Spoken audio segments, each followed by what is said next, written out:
Assalamualaikum warahmatullahi wabarakatuh. Waalaikumsalam warahmatullahi wabarakatuh. Waalaikumsalam warahmatullahi wabarakatuh, Bu.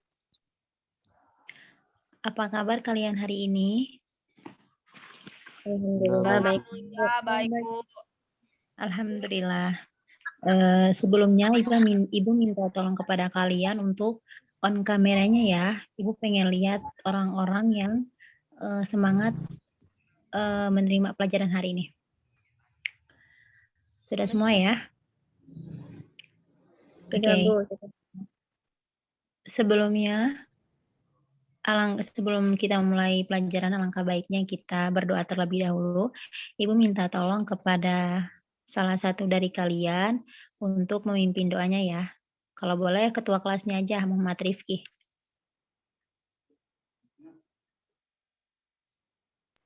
Ya baik. Mari teman-teman kita berdoa untuk memulai pelajaran pada hari ini. Berdoa dimulai.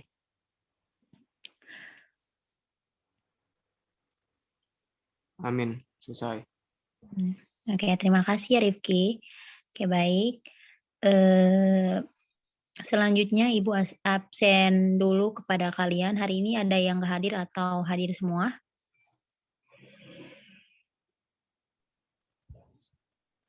Hadir semua ya hari ini? Bu.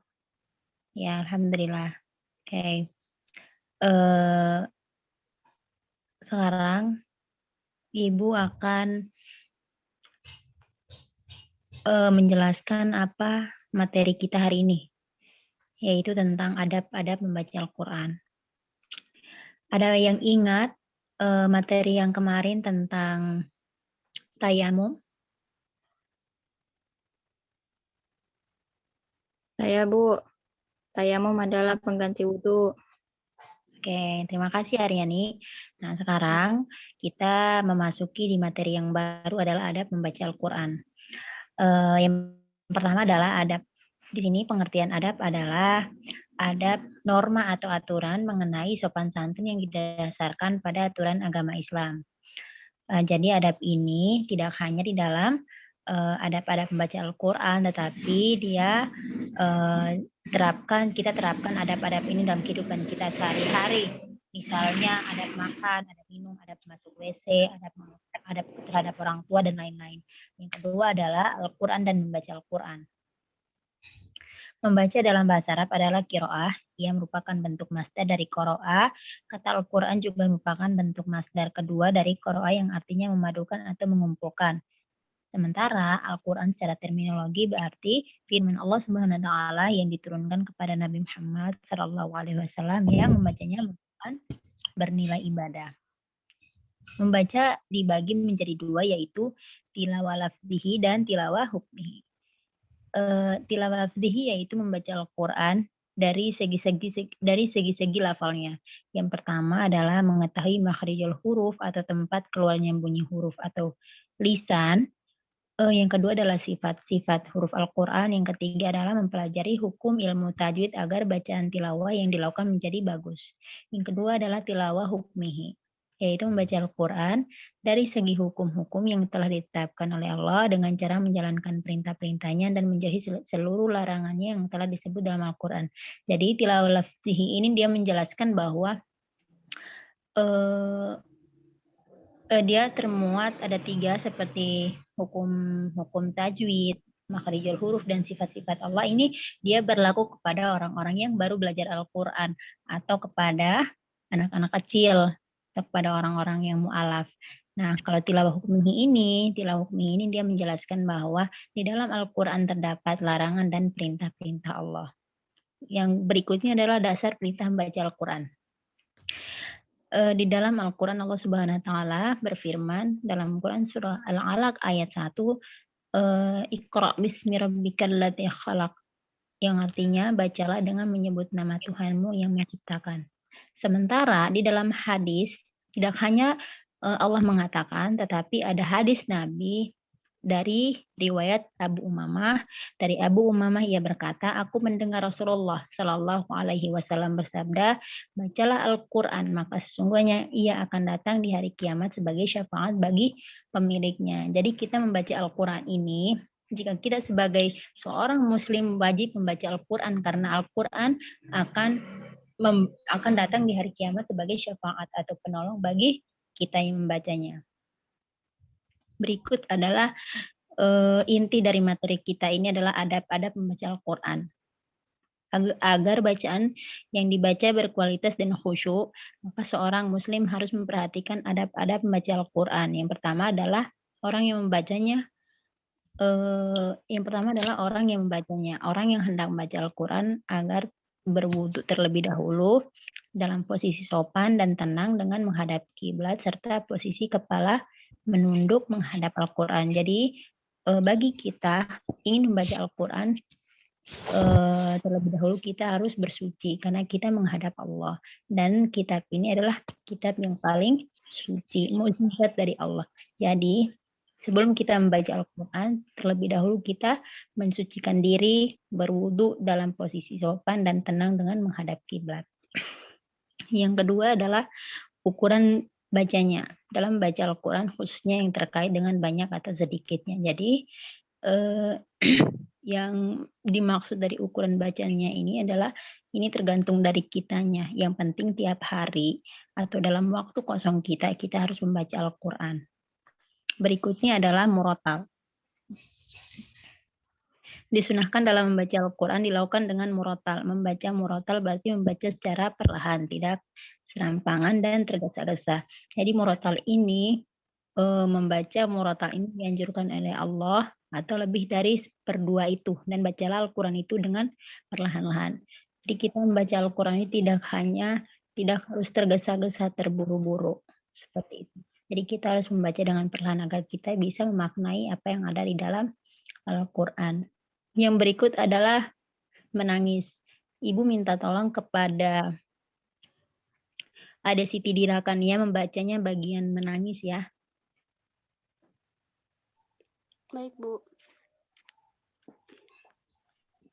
Menangis. Di dalam Al-Quran banyak terkandung ayat-ayat tentang ancaman serta janji-janji Allah Subhanahu wa Ta'ala, khususnya yang terkait dengan hari akhir. Sudah sepatutnya orang yang membaca Al-Quran merugi dan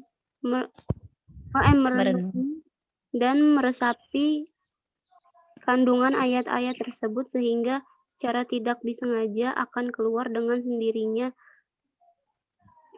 cucuran air mata. Hal ini yang sesungguhnya akan membuat khusyuk di dalam membaca Al-Quran.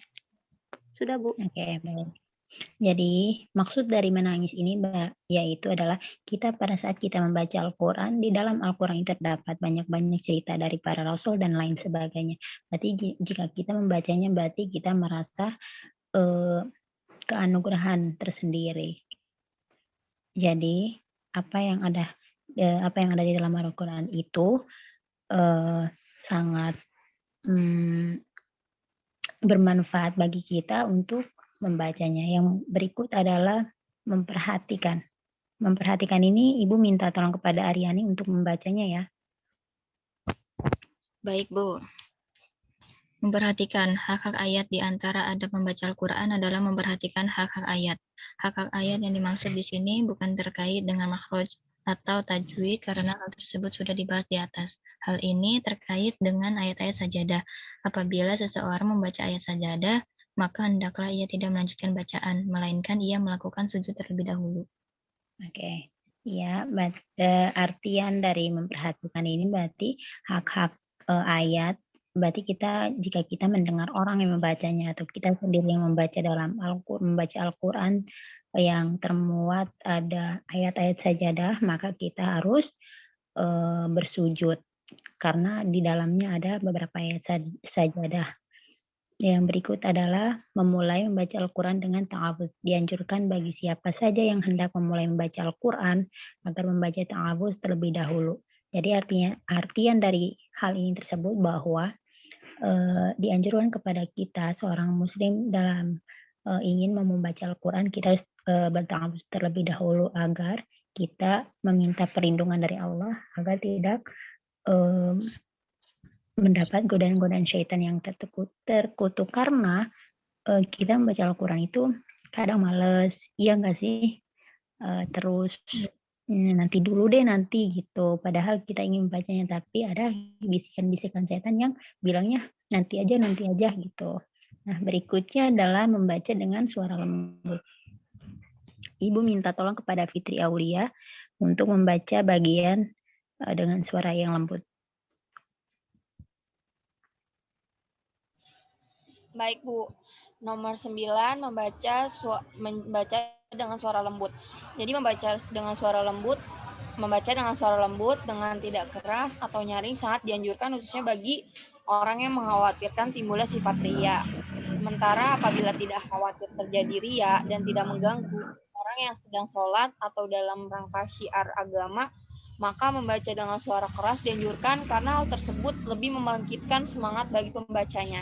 Nah, selain itu, ia bisa mengusir rasa ngantuk dan minimalisir sifat malas saat membacanya. Iya, terima kasih Fitri Aulia. Jadi membaca dengan suara lembut ini dia memiliki artian bahwa jika kita membacanya, misalnya kita membaca di masjid, terus ada orang yang sedang sholat atau seorang yang lagi berceramah, itu kita tidak boleh. Tadi kita tidak boleh membaca dengan suara keras karena takut mengganggu. Jika tidak ada orang, maka kita harus dianjurkan untuk berkeraskan suara agar kita mendapatkan semangat bagi pembacanya atau bisa memberikan motivasi terhadap yang ingin membacanya. Yang terakhir adalah membaca dengan suara yang merdu dan berurutan. Membaca Al-Quran dengan suara yang merdu dan tentu dianjurkan. Kandungan Al-Quran dengan tata bahasa yang bagus apabila dikolaborasikan dengan lantunan suara Al-Quran yang merdu tentu akan menambah keindahan Al-Quran. Jadi maksud dari membaca dengan suara yang merdu dan berurutan ini misalnya seperti tilawah atau orang-orang musabaqah yang biasa lomba itu loh. Nah itu mereka bertujuan untuk memperindah Al-Quran. Seperti itu agar kedengarannya bagus karena di dalam itu begitu banyak variasi-variasi yang mereka tampilkan. Nah, sampai di sini ada yang ingin bertanya atau belum paham, silahkan bertanya ya, atau ingin menambahkan boleh. Ibu persilakan.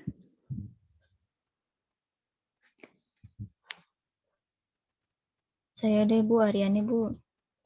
Oke, Pak Aryani. Perbedaan dari tilawah lafzihi dengan tilawah hukmihi itu bagaimana ya Bu? Tolong dijelaskan kembali beserta contohnya. Jadi tilawah lafzihi dan tilawah hukmi. Jadi membaca dibagi menjadi dua yaitu tilawah lafzihi dan tilawah hukmi. Tilawah lafzihi ini seperti yang Ibu katakan tadi bahwa di dalamnya dia terdapat ada 3. Lafal-lafalnya yang pertama adalah mengetahui makhrijul huruf, yang kedua adalah sifat-sifat huruf Al-Quran, yang ketiga adalah mempelajari hukum ilmu tajwid. Jadi contohnya misalnya dalam tilawah lafzi ini kan kita kalau misalnya kita baru belajar Al-Quran, kita baru belajar huruf-hurufnya, hukum-hukumnya, misalnya seperti hukum di dalam Al-Quran ada hukum tajwid. Itu ada izhar, ikhfa, idgham bigunna, idgham bilaguna dan seterusnya. Itu tilawah lafzihi. Sedangkan tilawah hukmihi ini yaitu membaca Al-Quran dari segi hukum-hukum yang telah ditetapkan oleh Allah. Jadi artinya bahwa tilawah hukmihi kita memperdalam bacaan, terus melihat apa yang ada di dalam Al-Quran itu tentang segala larangan-larangan dari Allah dan segala perintahnya. Jadi apa yang kita lakukan itu sudah diatur dalam Al-Quran. Seperti itu Aryani. Iya Bu. Ada lagi yang ingin bertanya? Jawabannya.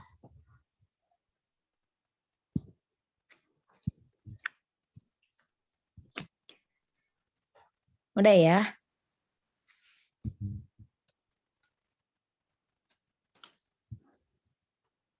Atau masih ada yang mau bertanya? Kalau udah ada, Ibu mau ngetes nih. Kalau kalian sudah paham semuanya. Ibu minta tolong kepada Muhammad Rifki pengertian dari Al-Quran dan membaca Al-Quran.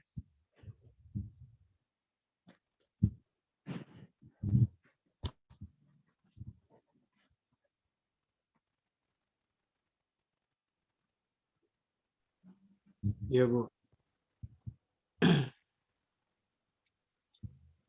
Jadi Al-Quran dan membaca Al-Quran. Membaca itu dalam bahasa Arab adalah qiraah. Ia merupakan bentuk masdar dari qira'a. Kata Al-Quran juga merupakan bentuk masdar kedua dari qira'a yang artinya memadukan atau mengumpulkan. Sementara Al-Quran secara terminologi berarti firman Allah Subhanahu wa taala yang diturunkan kepada Nabi Muhammad yang membacanya merupakan ibadah. Oke, terima kasih Rifki atas jawabannya. Nah sekarang sebelum kita mengakhiri pelajaran kita, Ibu minta kepada salah satu kalian untuk menyimpulkan apa yang kita pelajari hari ini. Ibu minta tolong kepada Anissa Putri Nabila, boleh menyimpulkan materi kita hari ini. Materi hari ini tentang adab membaca Al-Quran. Adab itu kan adalah norma-norma atau aturan mengenai sopan santun. Nah, jadi adab membaca Al-Quran itu adalah aturan-aturan dalam membaca Al-Quran. Nah, di sini adab-adab membaca Al-Quran itu yang pertama itu sebelum membaca Al-Quran dianjurkan untuk berwudu terlebih dahulu. Didahului dengan membaca ta'awuz, membaca Al-Quran dengan kata yang lembut, terus baca Al-Quran dengan tilawah. Seperti itu, Bu. Ya, terima kasih ya Nabila. Ya, sama-sama. Ya, untuk penugasan buat kalian, Ibu minta kalian membuat video merekam diri kalian sedang membaca Al-Quran. Batas waktu pengumpulan via WA hari Jumat, ya. Via WA aja. Ya, baik, Bu. Entah itu 1 lembar kah atau terserah kalian. Yang penting ada video tentang membaca Al-Quran. Nah, untuk minggu depan, materi kita minggu depan tentang adab berdoa. Ya, ingat ya, adab berdoa. Belajari terlebih dahulu agar minggu depan bisa tahu materinya apa. Oke, sampai di sini. Ibu minta maaf jika ada kekurangan dan kesalahan. Sebelum kita menutupi pelajaran, Ibu minta kepada ketua kelas untuk berdoa menutupi pelajaran kita hari ini. Baik teman-teman, mari kita tutup pelajaran kita hari ini dengan membaca doa kafaratul majelis. Bismillahirrahmanirrahim. Subhanakallah. Hamdika asyhadu an la astaghfiruka wa atubu. Sudah, Bu. Oke, terima kasih Rifki. Wallahul muafiq ila aqwamit thoriq. Wassalamualaikum warahmatullahi wabarakatuh. Waalaikumsalam warahmatullahi wabarakatuh. Terima kasih, Bu.